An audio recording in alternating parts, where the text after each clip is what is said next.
Magandang hapon mga ka-happy hour. Narito ang mga balita para sa MBC TV Network News Update 4 PM edition.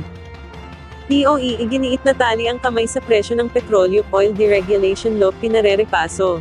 Yan ang MBC TV Network News ni Kyle Bulias. Walang kapangyarihan ng Department of Energy na diktahan ang presyo ng mga produktong petrolyo sa gitna ng nagpapatuloy na sigalot sa kanlurang Asya.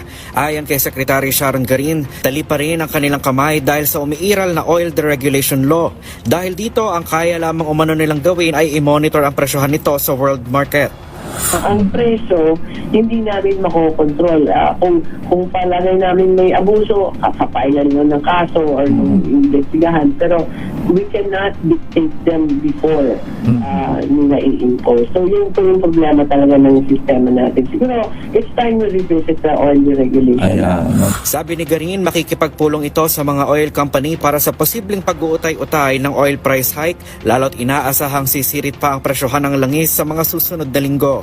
Samantala, tiniyak naman ni Transportation Secretary Giovanni Lopez na hindi maaantala ang fuel subsidy sa mga PUV driver. Sa panayam ng DZRH News, sinabi ni Lopez na pinaplansya na ang proseso ng ayuda alinsunod sa utos si Pangulong Bongbong Marcos. Nilinaw naman ni Lopez na ipatutupad lamang ito oras na pumalo na sa $80 kada bariles ang presyo ng krudo at makapaglabas na ng sertipikasyon ng DOE rito.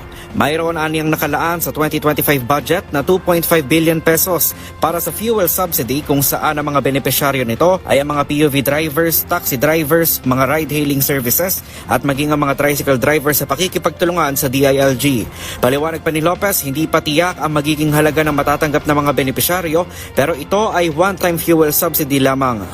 This is one time, yung fuel subsidy natin na yung 2.5 billion na ginawa na din po ng pamalang gobyerno to dati pa ho, no, yung fuel subsidy. Yes. At ito po ay natanggap, at that time yata ang natanggap nila is 6,000 ho yata, no? So, pero ito yung sinasabi ko yung amount na yun, baka ho madagdagan o mabawasan. Depende sa, Sa dami na ngayon. Kaya kailangan po ngayon as early as now, sabi ko sa LTFRB, linisin nyo na yung master list nyo, ayusin nyo na. Magipag-ugnayan na tayo sa DILG o sa mga tricycle drivers, sa DICT, sa DTI, para naman sa mga, yung sabi nating delivery service providers, para lahat mabibigyan. Yan naman ang gusto ng ating Pangulo. Para sa MBC TV Network News, ito si Kyle Bulias ng DZRH, una sa Pilipinas, una sa Pilipino.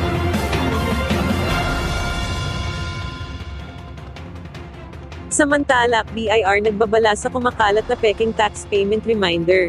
Pinalaan ng Bureau of Internal Revenue ang publiko na huwag basta maniwala sa mga kumakalat online na mga tax payment reminder. Ayon kay BIR Commissioner Charlie Mendoza, nakarating sa kanyang kaalaman ang nasabing peking tax payment reminder na gumagamit pa ang logo nila. Marapat aniya na maging mapagmatsyag ang mga taxpayers at isang guni sa kanilang opisina kung may natanggap silang mga demand letter na gamit ang pangalan ng kanilang opisina. Lahat aniya ng mga opisyal na inilalabas nilang tax communications ay galing sa kanilang mga official channels. At yan ang mga balita para sa MBC TV Network News Update 4 PM edition. Abangan ang mga susunod na balitaan mamaya para sa 5 PM edition.